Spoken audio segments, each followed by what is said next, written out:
विशेष ज्ञान विभूती या यूट्यूब चॅनलमध्ये परत एकदा आपले सर्वांचे खूप खूप मनापासून स्वागत आहे। 13 डिसेंबरला देवदिवाळी आलेली आहे। तशी देवदिवाळी कार्तिक पौर्णिमेला येते, पण यावर्षी देवदिवाळी कार्तिक अमावस्येला आलेली आहे। म्हणजेच कार्तिक अमावस्येच्या समाप्तीच्या दिवशी 13 डिसेंबरला देवदिवाळी आलेली आहे। देवदिवाळीला पूजाविधी कशी करायची आहे, देवदिवाळीला काही उपाय केले जातात।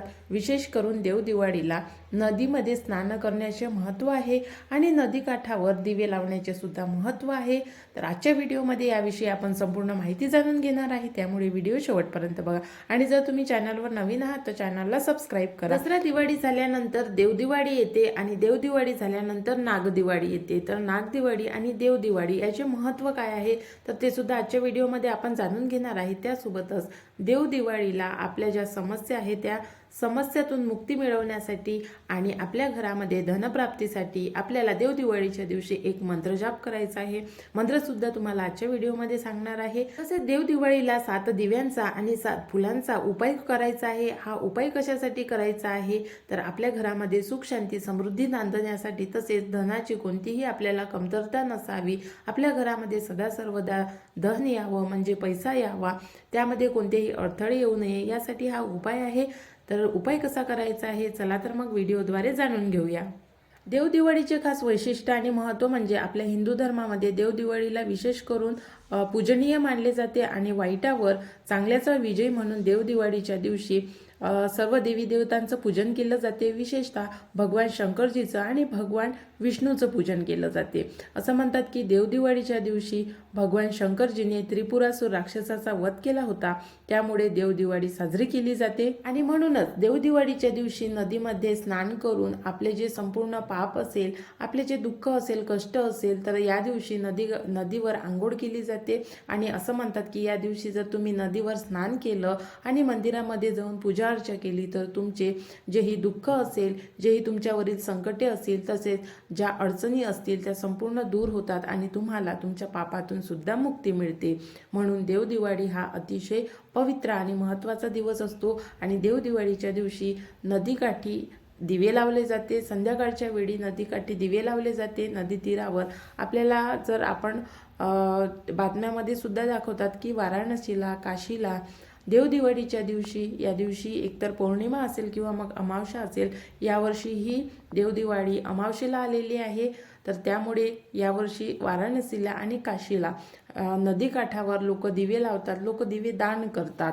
तर आपल्यावरील जेही संकटे असेल, जे दुःख असेल, ते त्या नदीमध्ये त्या दिव्यांसोबत वाहत जावं, हाच त्याच्या मागचा उद्देश असतो आणि म्हणून देवदिवाळी साजरी केली जाते। म्हणून जर तुम्हाला आपले पाप, आपले दुःख कमी करायचे असेल तर अवश्य 13 डिसेंबरला नदीवर जाऊन ब्रह्ममुहूर्तावर आंघोळ करावी, स्नान करावं आणि मंदिरामध्ये जाऊन पूजा अर्चा करावी।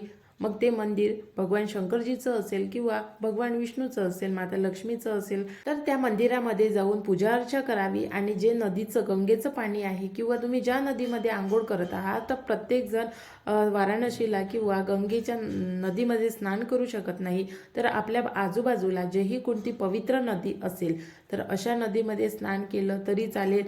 आणि जर तुमच्याकडे तुमची इतकी व्यवस्था नाही आहे की तुम्ही ब्रह्ममुहूर्तावर नदीवर स्नान करण्यासाठी जाऊ शकता, तर मग त्या नदीचं पाणी आदल्या दिवशी आपल्या घरी आणावं आणि घरीच ब्रह्ममुहूर्तावर त्या पाण्याने आंघोळ करावी आणि आपल्या घरीच किंवा आपल्या आजूबाजूला जेही मंदिर असेल त्या मंदिरामध्ये जाऊन पूजा अर्चा करावी। आणि नदीवर दिवे लावण्याचा जो वेळ आहे, जो शुभ मुहूर्त आहे, तो संध्याकाळचा आहे। त्यामुळे नदी काठावर, नदी तीरावर दिवे संध्याकाळी लावावे। आणि दिवे कशाचे लावावे तर पिठाचे, कणकेचे दिवे बनवून तुम्ही 11 दिवे, 21 दिवे, 51 दिवे किंवा 108 दिवे, तुम्हाला तुमचं मन होईल तितके दिवे तुम्ही विसर्जित करू शकता किंवा नदीमध्ये दान करू शकता। तसेच हे दिवे आपल्या घरी सुद्धा लावले जाते। मग त्या दिव्यांमध्ये आपल्याला एक उपाय करायचा आहे, जो 7 फुलांचा आणि 7 दिव्यांचा उपाय आहे। कणकेचे दिवे तुम्ही संध्याकाळच्या वेळी हे पूजन करायचं आहे। कणकेचे दिवे सर्वात आधी बनवून घ्यावे आणि त्यानंतर त्यातले बाकीचे जे दिवे आहे, तुम्हाला जर कणकेचे दिवे संपूर्ण घरभर लावायचे असेल तर तुम्ही लावू शकता, नाहीतर मग आपण देवापुढे आणि 7 कणकेचे दिवे, ज्या 7 कणकेच्या दिव्याचा आपल्याला उपाय करायचे आहे ते दिवे वेगळे घ्यायचे आणि देवापुढे वेगळे ठेवायचे। तर हे 7 दिवे घ्यायचे आहे आणि 7 फुले घ्यायची आहे। तर फुले कोणते कोणते पाहिजे, तर देवीला प्रसन्न करणारी फुले वेगळी आहे आणि भगवान शंकरजीला आणि भगवान विष्णूला प्रसन्न करणारी फुले वेगळी आहे। महालक्ष्मीला किंवा देवीला प्रसन्न करणारी फुले म्हणजे कमळाचं फूल, पारिजाताचं फूल आणि पारिजातकाचं फूल, हे जे 3 फुले आहे हे देवीला अतिशय प्रिय आहे। तसेच भगवान शंकरजीला कान्हेराचं फूल अतिशय प्रिय आहे आणि रुईच्या झाडाचं फूल अतिशय प्रिय आहे। त्यामुळे हे जे 2 फुलं आहे तर हे भगवान शंकरजीसाठी आणावे आणि महालक्ष्मीसाठी कमळाचं फूल, पारिजातकाचं फूल तसेच अपराजिताचं फूल आणि भगवान विष्णूला प्रसन्न करण्यासाठी साक्षात आपल्या घरी सर्वांच्या घरी असते ते म्हणजे तुळस। भगवान विष्णूला प्रिय असणारी जे तुळस आहे ते भगवान विष्णूला या दिवशी अर्पण करावी। अर्पण कशी करावी, तर तुळशीचे पानं घ्यावे आणि त्याला कोणत्याही प्रकारचा सुईचा टच न होऊ देता ते पानं आपण त्याचा हार करावा। हार कसा करावा, तर तुळशीची पाने घ्यावी आणि त्या पानांना फक्त धाग्याने बांधावं। मग ही पाने तुम्ही 108 घेऊन हा हार तयार करावा आणि हारामध्ये एक गुलाबाचं किंवा मग कमळाचं फूल असेल तर कमळाचं फूल सुद्धा टाकावं आणि हा जो हार बनवलेला आहे हा भगवान विष्णूला समर्पित करावा, अर्पण करावा। यामुळे आपली जी इच्छा आहे ते नक्कीच पूर्ण होते। त्यानंतर आपल्याला कणकेच्या दिव्यांचा उपाय करायचा आहे। उपाय हा संध्याकाळच्या वेळी करायचा आहे आणि 13 डिसेंबरला करायचा आहे। तर उपाय कसा करायचा आहे, कणकेचे 7 दिवे घ्यायचे आहे। त्यामध्ये तुम्ही तेल टाका किंवा मग तूप टाका, तुपाचा दिवा लावा किंवा तेलाचा दिवा लावा। त्यामध्ये म्हणजे ज्या 7 दिव्यांमध्ये आपल्याला 7 लवंगा टाकायचे आहे आणि लवंगा चांगल्या असाव्या आणि अशा पद्धतीने हे दिवे तयार करून घ्यावे। त्यानंतर जी पूजा पद्धती आहे, आपण ज्या पद्धतीने पूजा विधी करतो त्या पद्धतीने देवीची, भगवान शंकरजीची आणि भगवान विष्णूची पूजा अर्चा करून घ्यावी आणि हे दिवे पूजनामध्ये ठेवावे। त्यानंतर हे दिवे पूजनामधले उचलून आपण 7 दिवे हे वेगळे केलेले आहे आणि पूजनासाठी जे दिवे आहे ते पण वेगळे आहे। तर हे दिवे एक्स्ट्रा जे आहे हे आपल्याला पूजन झाल्यानंतर उचलायचे आहे।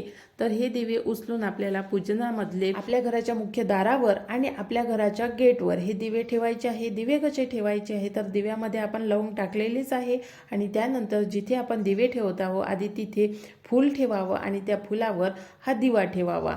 तर असे दिवे आपल्याला हे आपल्या घराच्या 4 बाजूला लावायचे आहे। 2 आपल्या घराच्या मुख्य दारावर, 2 आपल्या गेटजवळ आणि त्यानंतर जे 3 दिवे उरते तर ते 3 दिवे आपल्याला 3 दिशेला ठेवायचे आहे। तर अशा पद्धतीने हे दिवे आपल्याला घराच्या 4ही बाजूला ठेवायचे आहे। जे मुख्य द्वार आहे आणि आपल्या घराचं मेन गेट आहे ती साईड जे असेल ते मग उत्तर असेल, पूर्व असेल, पश्चिम असेल किंवा दक्षिण असेल, तर ह्या आपल्या घराच्या मुख्य दारावर आपण 4 दिवे लावलेले आहे आणि त्यानंतर घराच्या ज्या 3 दिशा उरलेल्या आहेत त्या 3 दिशेला हे दिवे ठेवायचे आहे आणि दिवे ठेवण्याची जी जागा आहे ते अतिशय चांगली आणि स्वच्छ असावी। तर अशा प्रकारे हे जे दिवे आहे ते फुलावर आपल्याला ठेवायचे आहे आणि हा उपाय आहे जो उपाय आपल्याला देव दिवाळीला करायचा आहे। अतिशय महत्त्वाचा आणि अतिशय फायदेशीर उपाय आहे। तर या 7 दिव्यांचा आणि 7 फुलांचा उपाय अवश्य करा। फुले याच्यासाठी आहे की आपल्या घरामध्ये जर 4 दिशांपैकी कोणत्याही दिशेमधून लक्ष्मीचा जर वास होत असेल, प्रवेश होत असेल तर लक्ष्मीचं स्वागत या फुलांनी होत आहे। म्हणून आपण त्यासाठी हे फुले दिव्याखाली ठेवलेली आहे आणि माता लक्ष्मीने आपल्या घरामध्ये यावं आणि आपल्या घराची भरभराट करावी यासाठी प्रत्येक जण आपापल्या परीने कोणते ना कोणते उपाय करीत असतात। तर त्यामुळे हा उपाय जो आहे अतिशय महत्त्वाचा उपाय आहे। त्यामुळे तुम्ही देवदिवाळीला हा उपाय अवश्य करा आणि तुम्हाला कोणता अनुभव होते ते नक्की कमेंट्स करून सांगा। तर आशा करते तुम्हाला आजचा व्हिडिओ आवडला असेल आणि तुम्हाला एक मंत्र सुद्धा सांगायचा आहे। तर मंत्र असा आहे, ओम नमो ह्रीं श्रीं क्रीं श्री क्लीं क्लीं श्री लक्ष्मी मम गृहे धन देही चिंता दूर करोती स्वाहा। हा जो मंत्र आहे हा धनप्राप्तीसाठीचा मंत्र आहे। त्यामुळे हा देवदिवाळीच्या दिवशी 1 माळ आपण अवश्य जाप करावा। 1 माळ जास्त केला तरी चालेल। 1 माळ म्हणजे 108 वेळा होते आणि अशा तुम्हाला जितके जास्त तुमच्या ज्याने बसता येईल किंवा हा मंत्र जाप करता येईल तितका जास्तीत जास्त हा मंत्र जाप करावा। तुम्हाला नक्कीच धनलाभ होईल। तर आशा करते आजचा व्हिडिओ तुम्हाला आवडला असेल। व्हिडिओ कसा वाटला कमेंट्स करून नक्की सांगा आणि व्हिडिओला लाईक करायला अजिबात विसरू नका। सोबतच इतर लोकांपर्यंत सुद्धा जास्तीत जास्त शेअर करा आणि आपल्या चॅनलला सबस्क्राईब करा।